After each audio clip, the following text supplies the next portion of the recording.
প্রিয় শিক্ষার্থী, আজকের ক্লাসে ৭৮ পাতার নিচের দিকে ১ নম্বরে লেখা আছে গুণনীয়ক নির্ণয় করো। দেখো এখানে মোট ৫টা অঙ্ক আছে। এই ৫টা অঙ্কের আমরা গুণনীয়ক নির্ণয় করব। তো গুণনীয়ক কাকে বলে আমরা কিন্তু আগেই জেনেছি, তারপর আজকে আরেকবার বলছি যে একটি সংখ্যাকে যতগুলো সংখ্যা দিয়ে নিঃশেষে ভাগ করা যায় সেই সংখ্যাগুলোই হচ্ছে ওই সংখ্যার গুণনীয়ক। হ্যাঁ, এখন ১ নম্বরে লেখা আছে ৭।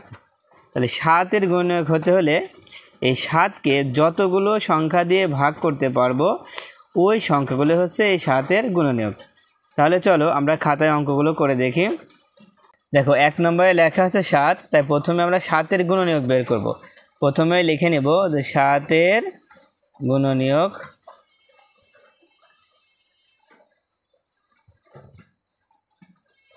তো ৭-এর গুণনীয়ক আমরা কিভাবে বের করব? দেখো আগেই বলেছি ৭কে আমরা কোন কোন সংখ্যা দিয়ে ভাগ করতে পারি। দেখো এই 7কে আমরা কিন্তু ১ দিয়ে, যে সংখ্যায় থাকুক না কেন সেই সংখ্যাকেই ১ দিয়ে ভাগ করা যাবে। তাহলে ১ দিয়ে যদি 7কে ভাগ করি তাহলে হবে কি ৭ অক্ষে ৭। এখন দেখো এই যে দুইটা সংখ্যা আমরা পাচ্ছি এই দুইটা সংখ্যাই হচ্ছে গুণনীয়ক। এখন দেখো ১ ছাড়া আর ৭ ছাড়া কোনো সংখ্যা দিয়ে ভাগ করা যায়? ভাগ করা যাচ্ছে না, কারণ ৭ একটা মৌলিক সংখ্যা, আর মৌলিক সংখ্যার গুণনীয়ক হচ্ছে ২টি। মৌলিক সংখ্যার গুণনীয়ক কয়টি? 2টি।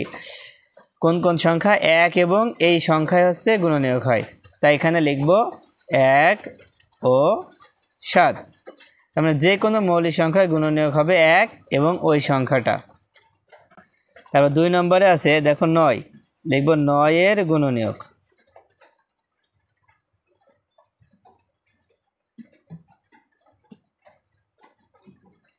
এখন ৯কে আমরা ৯-এর গুণনীয়ক কোনগুলা? এখন 9কে কোন কোন সংখ্যা দিয়ে ভাগ করা যায়? দেখো আমরা এখানে অন্য একটা পদ্ধতি লিখছি। প্রথমে ৯ আমরা লিখে নিলাম, এটা সমান চিহ্ন দিলাম, এটা রাফ করবো। হ্যাঁ, বলতো এই 9কে আমরা কোন সংখ্যা দিয়ে ভাগ করতে পারি? ১ দিয়ে ভাগ করতে পারি। ১ দিয়ে যদি ভাগ করি কত হয়? ৯ অক্ষে ৯। তার মানে ৯ অক্ষে ৯, ১ আর ৯ গুণ করলে কিন্তু ৯ হয়। গুণ কিন্তু না, এখানে আমরা ১ দিয়ে ৯কে ভাগ করলে ৯ পাচ্ছি, সেই জন্য ১ আর ৯ গুণ অবস্থায় রাখলাম। ৯কে আর কোন সংখ্যা দিয়ে ভাগ করা যায়? 9কে কিন্তু ৩ দিয়ে ভাগ করা যায়। ৩ দিয়ে ভাগ করলে কত হয়? ৩ তিরিক্ষে ৯। দেখো ৩ আর ৩ গুণ করলে কিন্তু ৯ হয়। আবার ১ আর ৯ গুণ করলেও ৯ হয়। আর কোনো সংখ্যা দিয়ে হচ্ছে? আর কোনো সংখ্যা দিয়ে হচ্ছে না। এখন আমরা কোন কোন সংখ্যা পেয়েছি? দেখো ১ পেয়েছি, ৩ পেয়েছি, ৯ পেয়েছি। তার মানে এই 3টা সংখ্যা হচ্ছে ৯-এর গুণনীয়ক। তাহলে ১, ৩ ও ৯। ৩ নাম্বার দেখো লিখব ১০-এর গুণনীয়ক।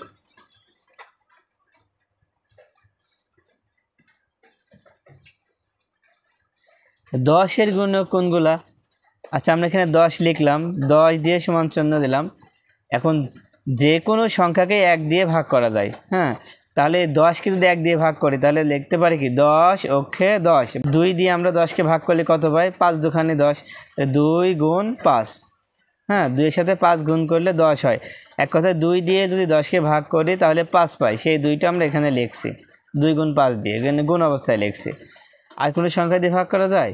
দেখো ৩ দিয়ে যায় না, ৪ দিয়ে যায় না, 5 দিয়ে তো যায়, কিন্তু 5 দিয়ে তো আমরা ভাগ করেই ফেলেছি, কারণ ৫ দুখানি ১০ রয়েছে। এই জন্য ১০-এর গুণনীয়ক হবে ১, ২, ৫, ১০। ১, ২, ৫ ও ১০। এবার ৪ নম্বরে আছে ২৪-এর গুণনীয়ক।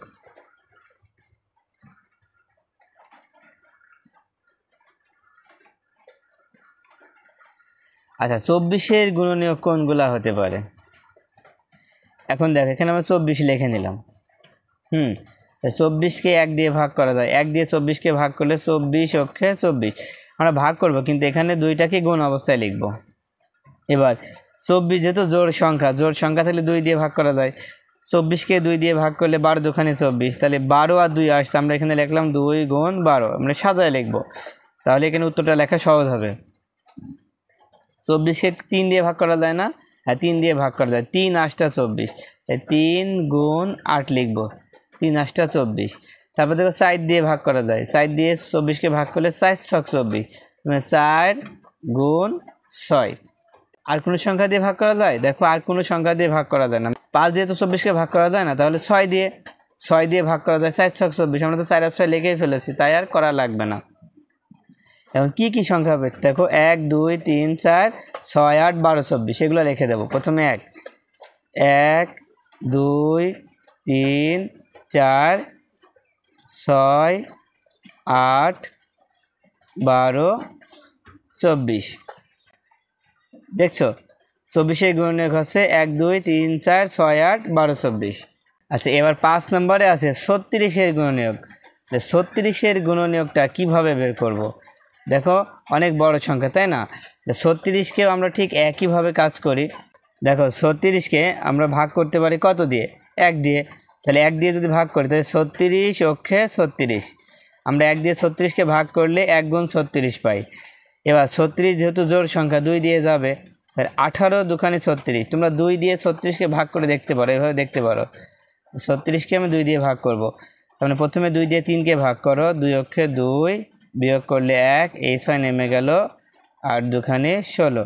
তাহলে 2 দিয়ে 36-কে ভাগ করলে কত হচ্ছে? 18। তার মানে 2 গুণ 18, আমরা লিখব 2 গুণ 18। তারপর 3 দিয়ে যাই, 3 দিয়ে 36-কে ভাগ করো, দেখো 3 12 36, তার মানে 3 গুণ 12। তারপরে 4 দিয়ে দেখো 4 নাম 36, তারপরে 5 দিয়ে যায় না, দেখো 6 দিয়ে যায়, 6 ছক 36। যখনই সমান হয়ে যাবে তখন আর লেখার প্রয়োজন নেই, কারণ 6-এর পরে 9 হবে, 9 তো আছেই। ঠিক আছে, এভাবে আবার উল্টাতে থাকবে, সেজন্য আর করা লাগবে না। এখন কি কি পেয়েছি সেগুলো এখানে লিখে দেব।